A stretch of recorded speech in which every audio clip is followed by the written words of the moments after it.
Okay, take two. So I was literally like 4 minutes into this, and then my computer like glitched out, like it was about to do an update, and I don't have like the alligator mouse or the segue marks on the set list for the iPod, so I just always pull up Fishnet so I can look at it and it's right there. But I don't, so I couldn't tell you what was segued into what and whatnot. So yeah, I was getting pretty pissed there for a second. I was hoping it would just come back, but I was like, yeah, I'm just gonna redo it. Okay, so Rage,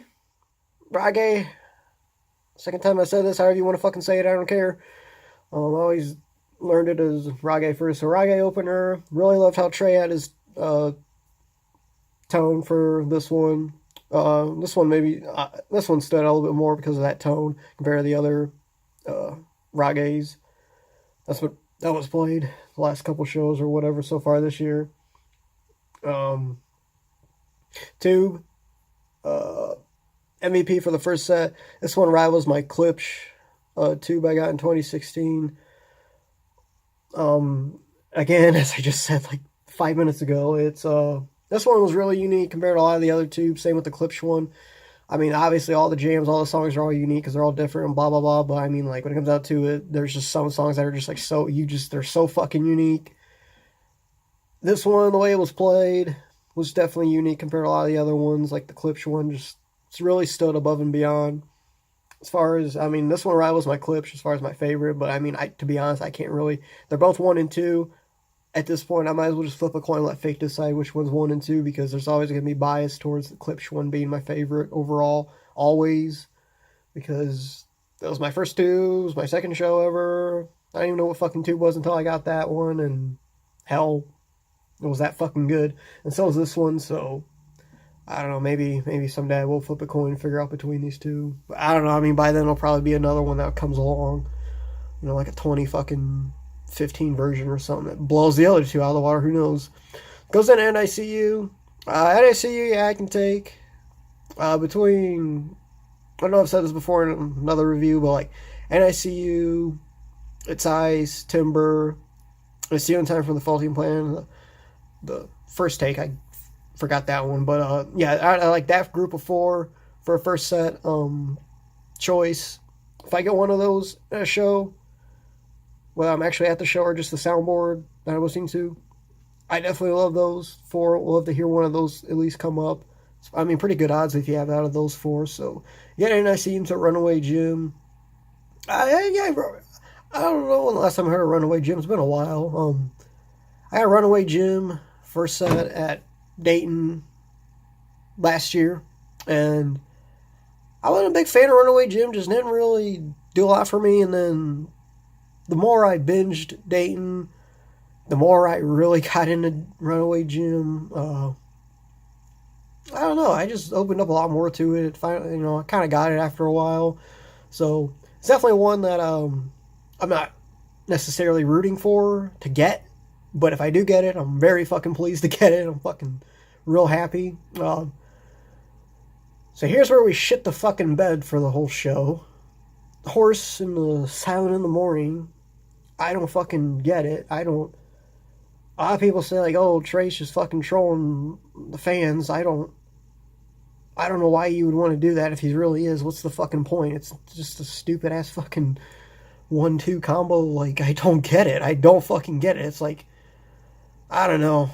A lot of shit Phish does. I just don't fucking get. I think it's stupid. But I'm just gonna leave it there before I fucking get into like a 10-minute rant about a lot of the stupid shit they do, because I really can. So, first shit the bed moment of the show there. Second one, they do a Keeping It Real debut. I don't know who the fuck does this one, Tab or Mike. I don't really give a shit. It fucking sucked. It's bad enough we have Horse and Silent in a fucking first set, and then we get Keeping It Real. And then third shit the bed moment, fucking Driver. Yeah, oh, spoiler alert, we get fucking The Lizards as encore, and I fucking hate Driver and I hate Lizards, so yeah, this show was really fucking great. I mean, it just really shit the bed. Compared to night one, I mean, honestly, I'll go ahead and say I gave night one a tier 1 rating, so shittiest out of 4 I can give it. As far as show ratings go. I mean, it's way better set list than fucking this show, but I just thought overall there were a lot more songs that stood out to me and a lot more surprises I got as far as like versions of songs that stood out more than normal. So I'll definitely give this show a tier 2 rating. I'm definitely gonna skip a shit ton of this fucking bullshit songs, I'll tell you that. Saw It Again. I'll definitely take Saw It Again. I like that one. It's one of those where I just like I don't say I don't get it. I get it, but it's just like it's so like spooky and like the yelling and Fishman yelling and stuff. It's like I almost feel like I can't believe it's like an actual fucking song they play normally or every so often. And it's really, to me, it's like I feel like this is something they would only be playing at like the Halloween run or something, like, and make it like a rare fucking ass song or something. I don't know, and just bust out with it, you know, fucking long ass jam out of it or something. I don't know, but yeah, I like Saw It Again. Classic. Ocelot. So Ocelot and Rogue are, to me, if I get one of the two in any fucking set of the show, really fucking phenomenal. Double thumbs up for me on that. I don't know if I have ever had a show where I've had Rage and Ocelot. I know I had a 2010 show where there was a Rage in the first set and an Ocelot in the second. Or it was reversed or something. I don't know. It was one of those. They were both split in sets. But I think this is the first time that I know of, I can recall, where I got a Rage and an Ocelot in the first set.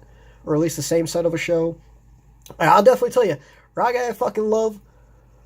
A little bit more than Ocelot overall, yeah. But this Ocelot definitely overall was definitely better than Rage, which is fucking tough to beat. So I was really impressed with this Ocelot. This one really fucking caught me right off the bat. I was really blown away. This one fucking blew out. Because I was thinking about it, like, over break. Because I listened to this one time over break. And I just didn't get around to doing a review and everything. But, no, so, yeah, that really surprised me. Because I was thinking about it. I was like, man, I wonder if, you know, if I could ever both in a set, which one would be better than the other one. And Ocelot fucking took it home this one. Goes into Waking Up Dead.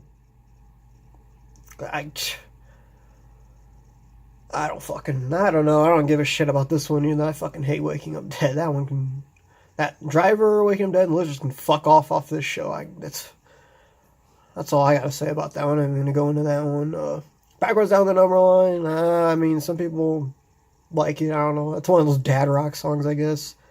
I'd rather have it than The Line, I'll tell you that. But yeah, even Backwards I was digging Backwards. I was listening to it. Goes into More. I kind of figured they would do more just because the whole horse silent, keeping a real driver kind of just really slowed the show down. So I was like, they're going to do something fucking crazy. I think they'll probably do more at the end. So I don't know. I mean, More is just like, it's just balls to the wall, I guess. I don't know. Like Character Zero. It's nothing fancy, but it's just balls to the wall because it's the last song in the set. So I guess, you know, I mean, I like it. I don't necessarily hate it, but it's not one that, like, if I get it, I'm just fucking so happy they're playing it, you know. Alright, so we're going into set 2. Set Your Soul Free, and I didn't do I usually go through, like, because listen to my work, and I go through and listen to, like, Zappa on break, what he thought of that show, his review. But yeah, he said it was a fucking 20-minute, yeah, it's a 24-minute fucking song. I didn't even realize, I didn't look at the timestamps on any of these until he said that, and I was like, holy shit, that's fucking crazy. This one I kind of zoned out a little because I was working on something, and so I didn't, first time run through, I really didn't hear it, but then today I was listening to it again, and so I was really paying attention, and yeah, this is a really great fucking, because normally, here's the thing, like, I know I've said this before, like, 20 minutes some jams, kind of just, I get to, like, that 16 minute mark, and unless it's really building up again, or they're holding at that peak level of, like, excitement, I just zone out. This one kept me focused the whole time, and I thought they never got too spacey to where it just got boring, and I just would start to lose focus. I thought they kept the energy throughout this whole fucking song at a level, and it just slowly kept going, but it never really dropped. It just always kept going somewhere.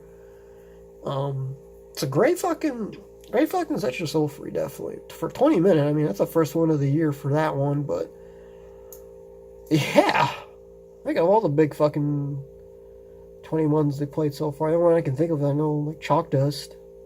Chalk Dust usually, some point, just bores me after at some point. This one definitely had me all the way through. It goes in a twist. I'll give Twist an honorable mention. Twist is usually hit or miss for me. Turns out like if it really caught my attention or not. This one definitely did. I really like this one. Goes in a Makasupa Policeman.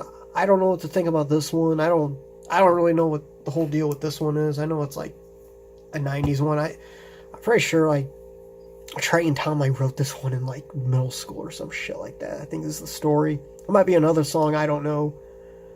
Like Golgi. I think Golgi was the one. Yeah, I think I'm Golgi. I don't know, maybe, I don't know. But Policeman, I just don't get. It's just like a bouncing around the room. It's a song. They don't ever do anything with it, and it's kind of just there. They kind of just play it. But it's more of a 90s throwback if you were there to hear it then.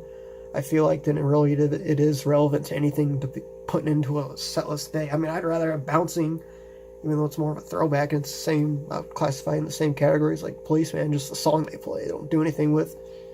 But I don't know, I wouldn't say they really shit the bed putting this one in, but I mean, overall, for the most part for this show, they kind of shit the bed overall with this set list, so yeah, it's whatever. Listen to Sense and Subtle Sounds. Okay, this one, MVP of the second set without a doubt, because this one, I know it's over the fucking Set Your Soul Free, but this one fucking really blew me the fuck away. I've only heard like Sense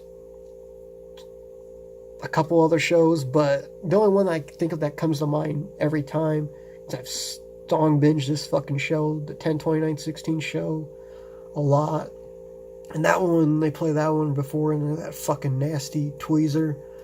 But even that one, I usually skip it, not because I thought it was terrible, it just wasn't like a version that I like it, but it just like doesn't really, I just rather skip it and get to that fucking crazy tweezer. This one, I'll actually fucking listen to this one. This one I'll fucking never skip, I'll tell you that. And then it goes into a great fucking placement, great fucking choice where to put this one. What's the use?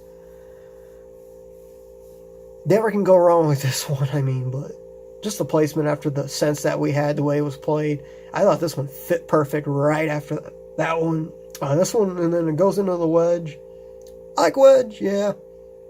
It's not one I'm particularly a big fan of. I'm cheering for, hoping to get. But if I got it, yeah, I definitely would be happy with it. It's I tell you what, the last fucking year, this one, if I don't hear it for a couple months and then I hear it, I always forget it's the fucking Wedge. I always end up calling it the Great Divide. I have no idea, because they say it in the song, I'm pretty sure. I guess, I don't know, I'm terrible when it comes to lyrics and stuff and what people are saying in songs. Honestly, I'm just god awful at that shit. So I mean, to be honest, I think there is a fucking actual Phish song called The Great Divide. Not Divided Sky, but The Great Divide. Maybe, I don't know. But yeah, I always, if I don't hear this one for a couple months and then they play it, I'm just like, oh, it's The Great Divide. And then after I go through, I'm like, no, it was the fucking Wedge. And I'm just like, god damn it, I did it again. This one went in a Possum. Again, not a big Possum guy, but, it's always that staple fucking last song of the set. So, I mean, Possums can be hit or miss for me too. I'd say, this one I probably won't skip. I'd listen to this one if I go through this show again. In terms of is it my favorite Possum? In terms of all the other Possums, I mean, it's good enough. I don't want to skip it, or at least I'll listen to it and kind of really dig it for the most part. Core Lizard, like I said, I hate this fucking song. I don't get this one. This is one of those I really don't fucking get why people like it. I absolutely don't. I think it's just because it's a game hedge. It's a 90s throwback. If you were there and heard it, you might, I mean, they probably played a lot more then than they do now. So if they get it now, it's more rare throwback shit thing. I don't, hell if I know. I just don't get it. It's definitely one I absolutely fucking hate. So, Hat and Driver, plus throwing the silent, keeping it real. Hell, might as well just throw fucking Makasupa and shit the bed list here. But overall, I mean, 725, 18 milligram A2. Gonna give it a 2, even though they shit the fucking bed. I should give it a 1, but like I said, compared to Night 1, way better set list Night 1 than this night, but a lot of stuff stood out to me on this one. More so than like Night 1 songs in general, to be honest. So I definitely got a lot more honorable mentions looking at the notes and stuff for 724. But I mean, it is what it is. So last thing I was gonna say was, since it's the first one of the year, I guess I kind of give a game plan for at least through till like spring, beginning of June. Gonna get through summer, and then I don't know if I'll do fall. I might skip fall because I kind of just want to go into some dead stuff, like some of the Dick, some of the Dave. Start doing those. I don't know. I feel like I'm just gonna be a little bit burnt doing Phish if I go into. I'm gonna be a little bit burnt just doing summer. I'm gonna be definitely burnt if I do fall, and then I don't.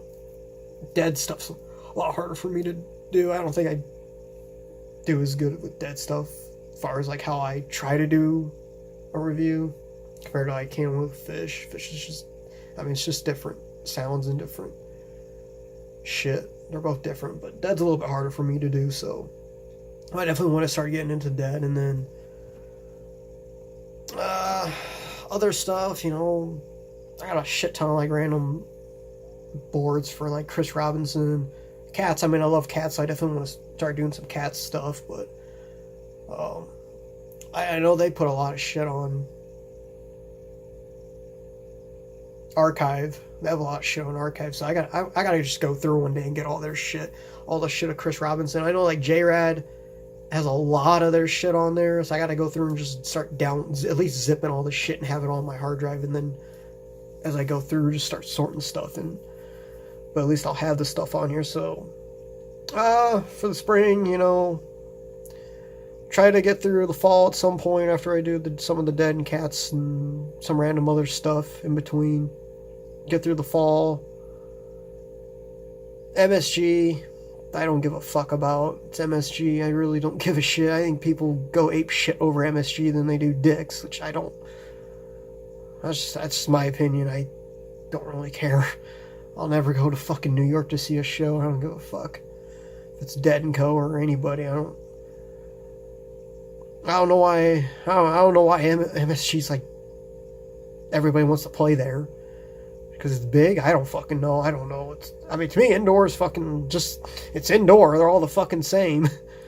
You know? There's no fucking gorge backdrop. There's no fucking Colorado mountain backdrop. You know? I don't know. It's not Cali. It's fucking New York. So, I don't really give a shit. MSU probably going to be a long time before I do that. And then I'll go right into 2010... which I'll probably zip through real fast because I've already done 2010 anyways. When I first got all these soundboards, this is what I originally went through, so... But I mean, shit, that was like... Yeah, it was 2 years ago was when I first heard 2010 opener. It was going in order, so... Been a long time since I've gotten here. Alright, 20 minutes, I'm cutting it off. So... what's the next one?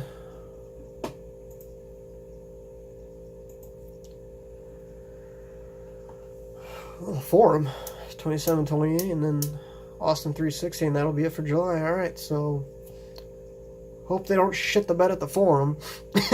So good luck for them. That's all I can say.